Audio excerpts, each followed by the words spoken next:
How to enable or disable gesture delete for Google Keyboard or Gboard on the Samsung Galaxy S24 series.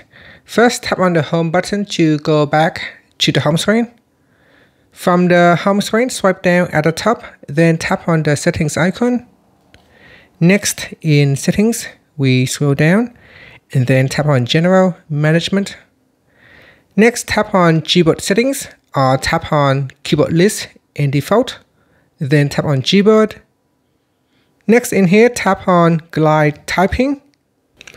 After that, tap on enable gesture delete. Tap on the toggle button to disable or enable gesture delete for Google Keyboard.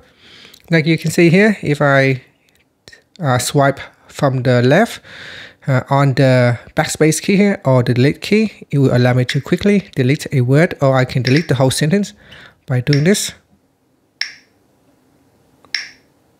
And that will allow me to quickly delete a whole bunch of text quickly by simply doing that.